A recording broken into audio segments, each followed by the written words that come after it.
So we're trying to find a confidence interval for mu. Can somebody remind me what mu is? What's mu? The population mean. Ah, well done, the population mean. Excellent. So in order to have the population mean, you'd have to take a census of your entire population, get data from every single individual, and then calculate the mean. A lot of times that's either impractical or sometimes impossible, probably often impossible. So in absence of having the population mean, what's our best guess? What's our point estimate for mu? What's the best guess you got? If you said, I don't know what the population mean is, but here's what I got. What would that be? Sample mean. Sample mean, well done. Sample mean, X bar. Excellent, you're making me look good. All right, X bar is our best estimate for this. Just like P hat is the point estimate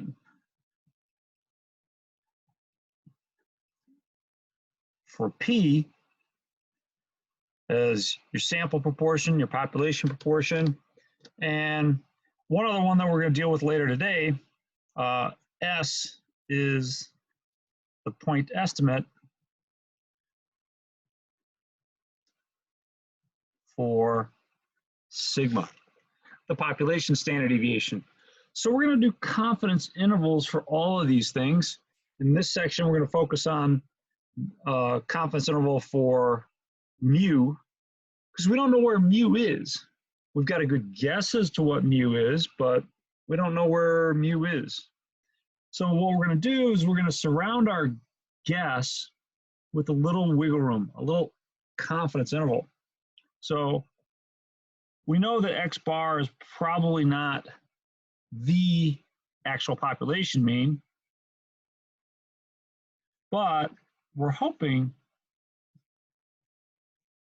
for something like this. That is, if you subtract the mean, subtract a little bit from the mean and add a little bit to the mean, that's going to give you a range. And we're hoping that that population parameter is going to be inside that range. Now, calculating E, that's a little bit of a task. And the calculation for E is going to look like this. T sub alpha over 2 for n degrees of freedom times S over the square root of n.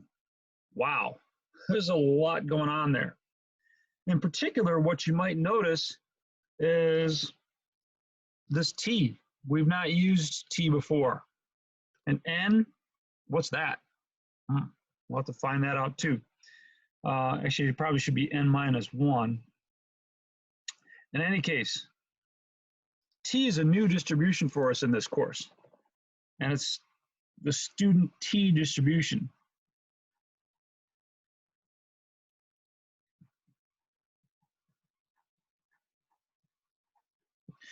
It was created by a guy by the name of William Gossett. And the interesting thing about William Gossett is that he worked for a brewery. He worked for probably one of the most famous breweries at the time, the Guinness Brewery. And back then, they were kind of like the Amazon today. If you're a nice graduate in artificial intelligence, computer science, Google might pick you up. Well, back 100 years ago, the Guinness Brewery was doing the same thing. They were picking up the brightest, most talented people because even though they're the biggest brewer in the world, they were really concerned about quality and consistency, et cetera. And one of the people that they hired was William Gossett. So, any case, very famous statistician, and he created this student T distribution. He didn't even name it for himself. He used a pseudonym, which is why most people have never heard of him. But let's get back to the student T distribution and describe a few things about it. So I sent you out a link. If you want to open that up, that'd be perfect. And let me describe a few things about the student T distribution. And I did this morning here. I got tired of freehanding all my normal and T distribution curves. Let's see how that worked out. Oh, that's not too bad. All right. So a few things to know about the student T distribution, or just the T distribution.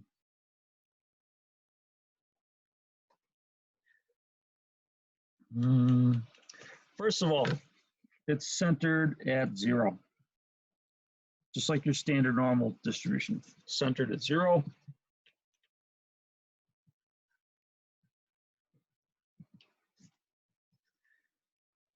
It's symmetric.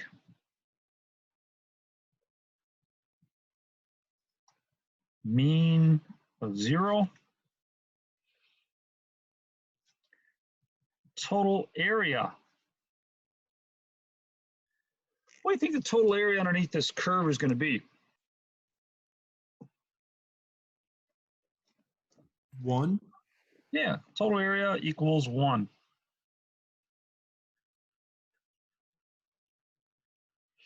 Now, all of this stuff should be familiar. None of that stuff is different than our normal distribution. So let's start changing things up. In fact, I'll put it in red here.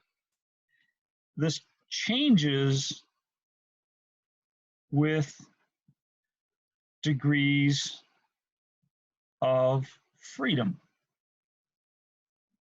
And I'm going to abbreviate that henceforth as DF. And really DF is what I should have here. So what on earth are degrees of freedom? Well, let me try and give it to you this way, explain it to you this way. Let's suppose we were doing this in class. And typically what I do in class is I look around and I try and find a row with 4 people in it. So if I have 4 people in my row, I can sit those 4 people in a bunch of different ways. But let's think about how many choices I have. I mean, I'm not talking about the number of ways I can arrange them. I'm just talking about how many choices I have. I can choose who goes in the first seat. So that's fine. Maybe I choose Carly for the first seat. And then I could choose Razan for the second seat. And then Dakota. And let's throw in Allie as well. All right, but if I have these 4 students in this row, I have a choice here, a choice here, a choice here. But when I get down to here, when I get down to Allie, I don't have any choice, right? I've got 1 seat left and 1 person to fill it. So the number of choices that I have here, or my degrees of freedom, is really 1 less than the number of students that I have. So degrees of freedom is often going to be 1 less than this, because once you make certain choices, then you're kind of stuck. You don't have as much freedom as you might think. So that's kind of a rough feeling for degrees of freedom. Most often, degrees of freedom for us is going to be n-1. Now, here's the thing about the student T distribution. It's not the same for different values of n or different degrees of freedom. In fact, before I put down this next one, let's take that link that I gave you and look at things. So we'll start with degrees of freedom of n equal 2. And now there's 2 distributions here. The red one is the normal distribution, and the other one is the T distribution. The blue one's a T distribution. Now I'm just going to hit this little toolbar here and then hit projection mode. Makes it a little bit thicker line, a little bit clearer to see, I think. What I want you to do is I want you to take this slider and start dragging it slowly towards 100. And then describe to me what's happening. What do you think is a nice summary of what's going on with the T distribution?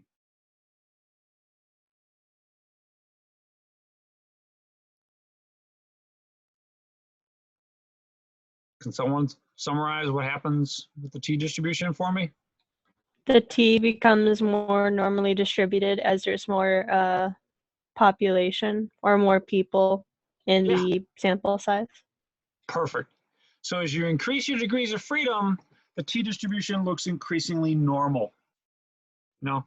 And so, you know, arbitrarily, a lot of times statisticians say, well, after 30, you know, I'll stop using the t-distribution and start using the z-distribution.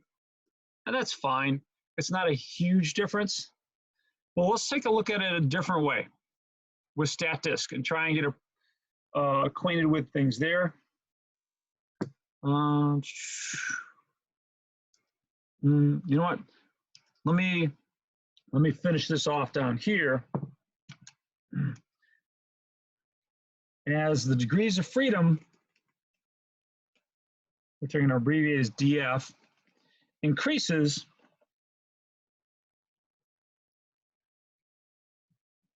the t-distribution looks increasingly normal. So the more and more you increase the degrees of freedom, the more and more the t-distribution is going to look like the z-distribution, or that is the standard normal curve.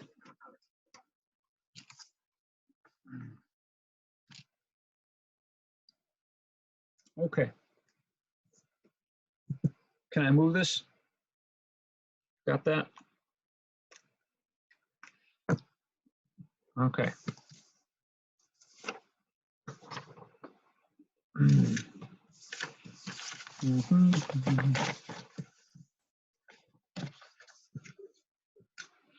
So what I want to do is I want to look at, look at things numerically, and also show you how to do something on statdisk.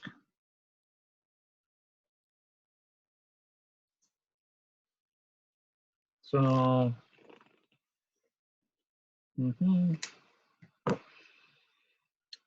one of the points that we looked at in the normal z curve was z sub 0.025. And that point on that curve represented the point where there was 2.5% of the area in the right tail. Now, what I want us to do is I want to find some numerical values from the t-distribution like that. And we can do that. Our software makes it kind of easy. So let's choose our degrees of freedom to be a bunch of different values: 10, 15, 20, 30, 40, 50. And then look at the corresponding t-value, t sub 0.025. Let's see how those numbers compare. Well, this is stuff that we've looked up before. The exact value is pretty close to 1.96. So I want to find these values from the student t-distribution. This is something that I'd like you to be able to do. You should be able to find these values, and statdisk makes it really easy for us.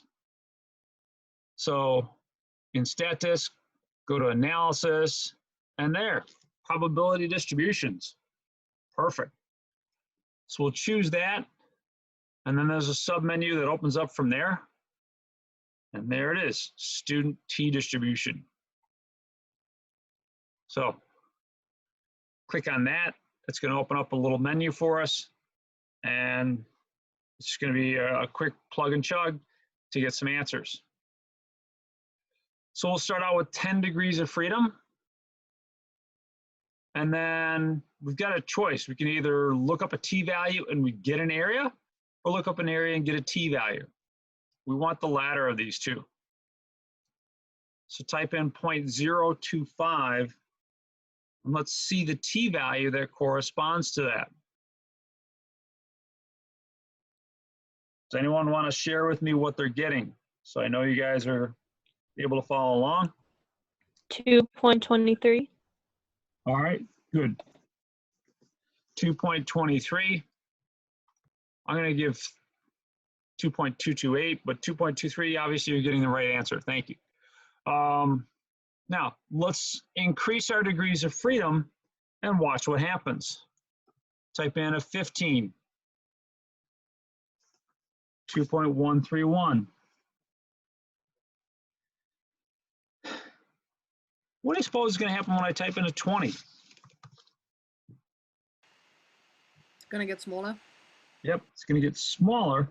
2.086, we'll call it.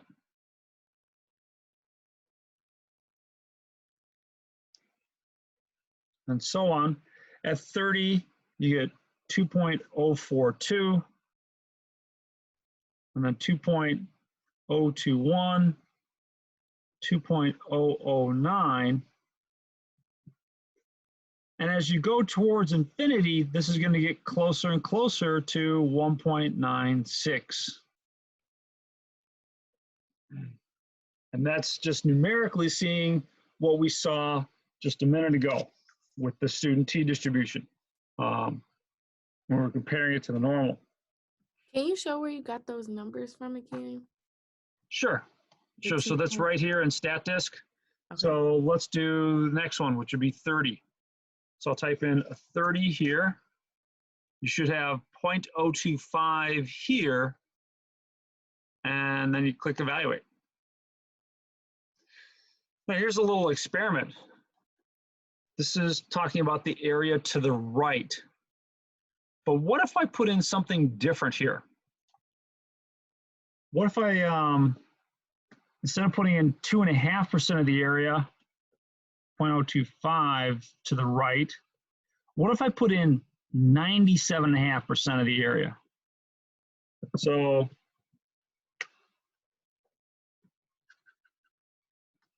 that I'm leaving 0.025 to the left and 97.5% to the right. Can anyone predict what value I get when I do that here? Let's just do that little experiment, 97.5. So keep an eye on your t-value. What changed? It became a negative. Yeah, it became a negative. Yeah, and that's all that changed, really, because all you're doing is you're looking on the other side of the distribution. Now, this is a z distribution, but I'm using it because it's symmetric, and that's what's true about the t distribution. It's symmetric. So instead of looking for the point with 2.5% of the area to the right, I could also look with the point where 2.5% of the area is to the left. They're going to be identical and symmetric. This one's going to be negative. So that's all. All right, are you comfortable finding these t-values? Because it is something that you could be asked to do. Let's turn to one of the examples in the book. Now, there's really a couple different scenarios by which you're going to calculate confidence intervals for a population mean. It depends on what you have. So let's talk about the normal distribution first. So to use the normal distribution, here's the requirements. So you have to know what sigma is and have a normally distributed population. Or you have to know what sigma is and the sample size is greater than 30. Now the author notes for you that in reality, sigma is rarely known. Think about what that means. Sigma is the population standard deviation. You know what that is, but somehow or another you don't know what the mean is. So how is it that you know the standard deviation, but you don't know the mean? Yeah, I can't think of too many situations where that's actually going to happen. So another possibility for us in creating our confidence interval is we don't know what sigma is. All right, so okay. Now, in addition to not knowing what sigma is, we somehow or another have to have either a normally distributed population or our sample size is greater than 30. And in that case, we can use a t distribution, which is what we just spent a little time learning. If neither of these two conditions apply, that is, you don't have enough to use a t or you don't have enough to use a z, then you're going to get stuck using a non-parametric method, which we'll cover at the end of the course, or bootstrapping method, which we're not going to cover. So, okay, but for the most part in this section, we're going to practice using a t distribution. Before we're done, we're going to come back and we'll look at an example like this. But for now, let's get busy with this one. Here are summary statistics for randomly selected weights of newborn girls. And the author chooses the curious unit of a hectogram. Laura, I'm sure those are familiar to you, but I don't think most people run into hectograms. In any case, 157 babies. There's your mean and standard deviation. It says construct a confidence interval estimate of the mean. Use a 95% confidence level. Are these results very different from the confidence interval with only 18 samples? Well, let's first construct the confidence interval. So I'll call this example A. And there's a few things I should note here for myself before I leave this page. Some things I'm going to need. And a lot of that is highlighted in green. I've got 157 as my sample size. The sample mean is 30.8. And let's put in the units hectograms because I know your instructor likes that. 6.2 is a sample standard deviation. And one last thing, I want a 95% confidence level.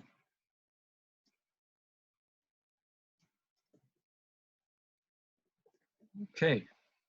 Now, if I have a 95% confidence level, what does that tell me about alpha?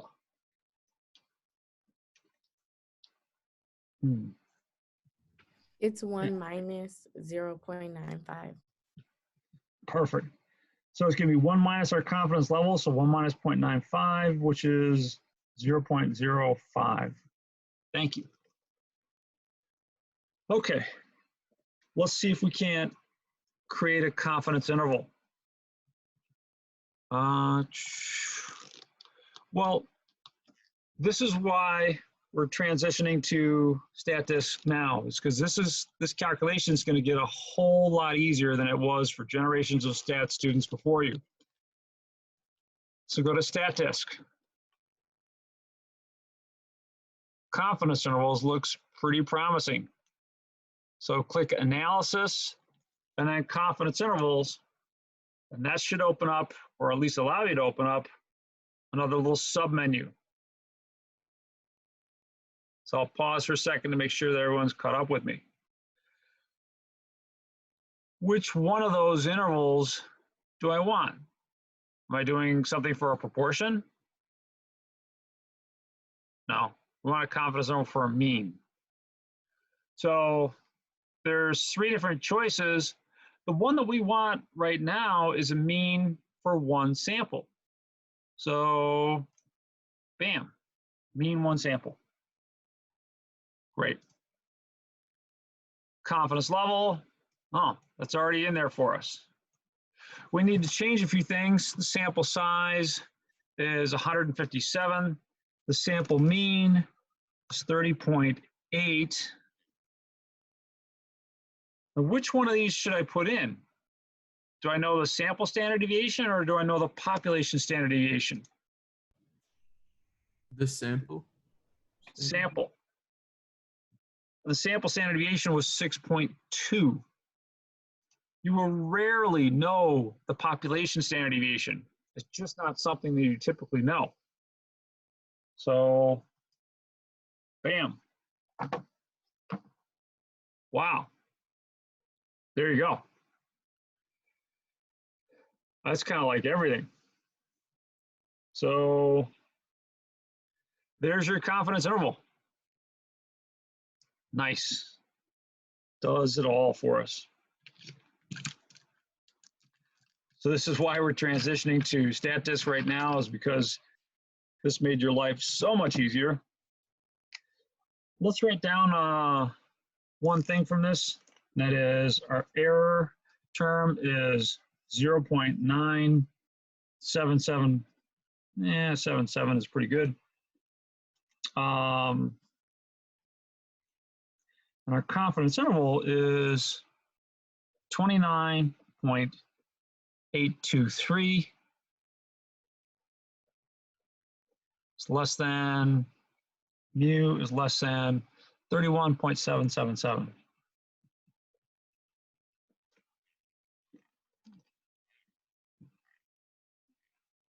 Nice.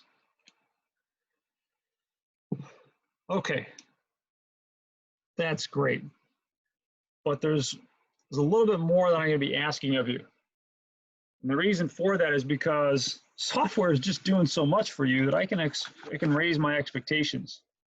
Now, it used to be when you do this, or when I had students do this in the past, they'd have to do a lot of work to calculate that z-score, or that e. To calculate e, you need t sub 0.025 for 156 degrees of freedom times the standard deviation divided by the square root of the sample size. Wow. And to get this, well, they'd have to look it up in the right table. So t distribution, critical values, all right, down here someplace between 100 and 200. I'll probably go with 100, and then look out here. Oh, do I want area in one tail or two tail? Wow, a lot of work just to get that. Then do this. And then you got to take x bar minus e and x bar plus e. Man, so all I'm looking for you to do here is write me a nice conclusion. And the conclusions are going to start to follow a preset pattern. We can be 95% confident that the true mean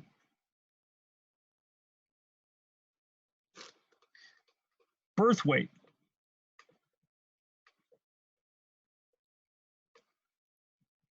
is between 29.823 and 31.777 hectograms. Yay.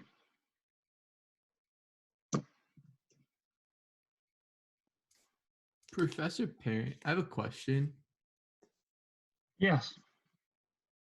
The margin of error compared to like what we learned like in 7.1, it looks like you would do like 1 minus 0.977 to like, or like to look like the one, I don't know, like last 7.1 was like 0.04, 0.03. This one, Oh, that's because we're dealing with much bigger things. Back in 7.1, we were dealing with percentages, right? So the percentages are between 0 and 1, right? So if you had a margin of error of, say, 0.977, boy, plus or minus your margin of error, that's going to put you outside the range of 0 to 1. So that would be bad. So I see what you're saying, but you got to remember that this error term here in part reflects the size of the data that we're dealing with. So you've got a margin of error of, rounded up to 1. that's only about 3% of the size of your mean.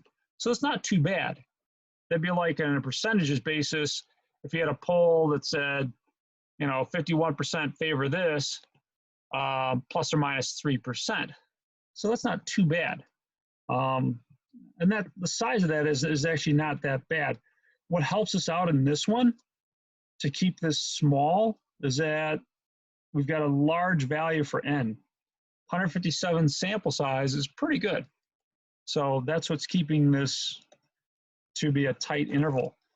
In fact, if we repeated this calculation with n of 18, I would imagine that this confidence interval will get a lot larger. In fact, you know what? That's easy to experiment with. How often do you get to experiment in a math class, huh? Let's take a look at what would happen if I just change this to 18. Look at how much wider my confidence interval is. Instead of a range of about 2, now I've got a range of 6. So it's a much bigger window there. So good question. Have I satisfied your curiosity on that? Yes, it makes sense now. Thank you. Okay, good. Thank you. Let me look back at this. Now, this is almost kind of like a formula for you guys. Some of this stuff is going to stay the same. Some is going to change with the problem. So the part that's going to stay the same, let me put that in orange. We can be blank % confident that the true mean blank is between blank and blank. So the parts that are going to change from one problem to the next is the percentage. Now, most of the time, it's probably going to be 95%. That's just a common value for us. What will also change is what you're measuring. The mean birth weight, the mean IQ, the mean length, etc. And then the numbers, of course, are going to change as well. So you should kind of get used to this. The stuff in orange, it's pretty much going to be the same from problem to problem. What you got to do is insert different things in green to state your conclusion properly. Now, I think I talked about this last time. There's a lot of temptation to write something about a probability here. Writing probability is bad. It'd make your instructor unhappy. It really would. The only probability here is a 0 or a 1. And we don't know which. This interval either contains the true population mean or it doesn't. Like I said, we don't know which. The 95% refers to the fact that 95% of the time when we do this procedure, this interval contains the population mean. That's assuming that all our assumptions are met. So, but after we calculate it, it either does or doesn't contain it. There's no probabilities. The unfortunate part is we just don't know which.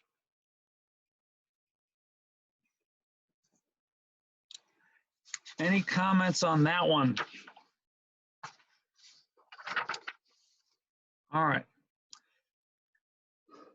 Let's do another example. And this time we're going to use some data so you can experience some data and also discuss something a little bit historical. In fact, I think you guys know it. What's the average human body temperature? No one? Come on, throw one out. Isn't it like 98 point something? Yeah, 98 point something. Good. Anyone want to know what that point something is? 0.7? Very close. It's 0.6. 0.6. Yeah, 98.6. So there it is. So a data set includes 107 body temperatures of healthy adult humans having a mean of 98.7 from us and a standard deviation of 0.72. Construct a 99% confidence interval estimate of the mean body temperature of all healthy humans. What does that suggest about the use of 98.6? Now, just a little history for you, that 98.6, and boy, that 0.6 sounds really precise, doesn't it? That 98.6 really comes from an old German study that's like 100 and some years old. And I can't imagine it, but this guy took the blood temperature of thousands and thousands of people by hand. I think, I want to say million people, to be honest, but I have to Google it. The thing is, his average temperature was 37. Now, how could that be? Well, Outliers. no, his average temperature was 37, but that's because he was working in Celsius. Yep, and to convert to Fahrenheit, you multiply by 9/5 and add 32, and all of a sudden you get 98.6. But that 0.6 sounds a lot more precise than it really was, because his data just said 37. So let's find out for ourselves what we think about that. Except instead of using what they have in the book or what they have here in this problem, we're going to use data that's found in the data sets in the book. So what I'll have you do is I'll have you type in all 107 numbers. So I'm going to sit back and have a cup of coffee while you do that. All right, I'm kidding. This is kind of cool. This is another reason that we can use statdisk and want to use statdisk. Let's go to statdisk and click data sets. 13th edition. There's all kinds of data sets, but it's this third one down that we want. So again, you want to go to data sets, 13th edition, and then the third one down is body temperatures, and just click that. It should fill out everything for us. Nice. Wow, that's pretty cool. So everyone got that? Would you like me to repeat this? Data sets, 13th edition, click that, and then body temperatures. Did anyone take note of the confidence level that we wanted here for this problem? Wasn't it 99? It's 99. But there's going to be a little bit of a difference here for this one as opposed to the last one. And the difference is we're going to use data to analyze this. So, all right, up the top, click Use Data, and I got to reset this. This is 99. What column do you want to use? Do you want to use the 8 a.m. temperatures? Sure. So you're going to select the column that you use. So day 1, 8 a.m. Yay. And the good news is that's kind of it for you and your work. Now, if we click that,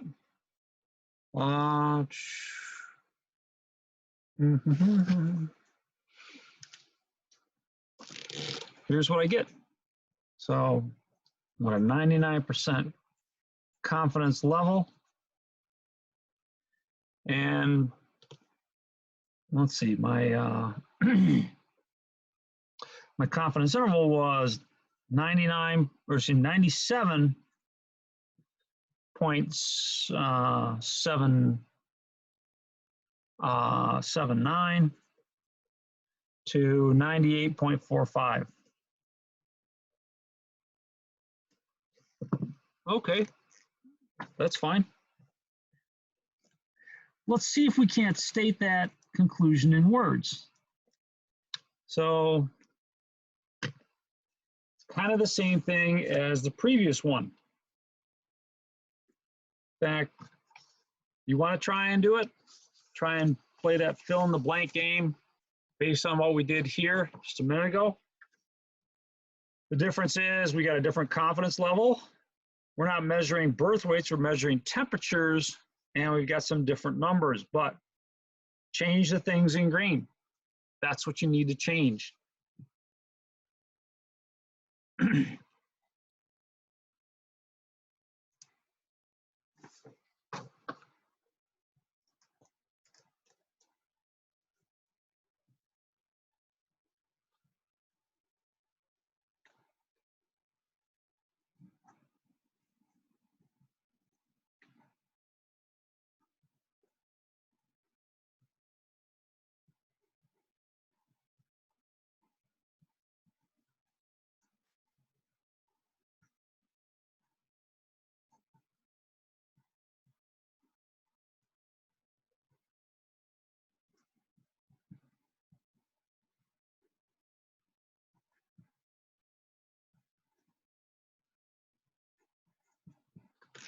All right, does someone want to give that one a shot?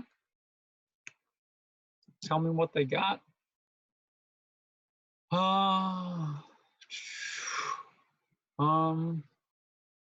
John, what'd you get? I couldn't get it. Okay, appreciate that. Some help, maybe Megan? I said we can be 99% confident that the true mean temperature is between 97.79 and 98.45 degrees Fahrenheit. Perfect. So again, you know, the stuff that's going to stay the same, that's going to be, you know, we can be, you know, blank percent confident that the true mean body temperature is between. The rest of the stuff that is stuff that has to change. You know, body temperature like that. So yeah, the stuff in orange is going to be consistent, stays the same. Stuff that changes is what mean you're working with. And remember the units, please. Nice. Thank you both. How's that one looking? Let me do this here real quick. Let me kind of scratch that out.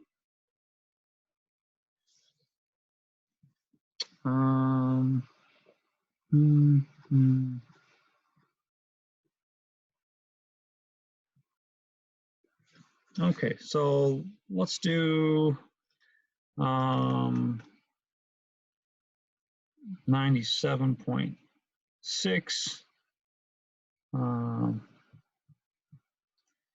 97.8, 98.0, 98.2, 98.4, 98.6. That's good enough. Let's take a look at our confidence interval on a graph. So our confidence interval was between 97.8, call it, or about right here, to 98.45. So about here for our confidence interval. So somewhere in there is where we think the true mean is. What's that saying about 98.6?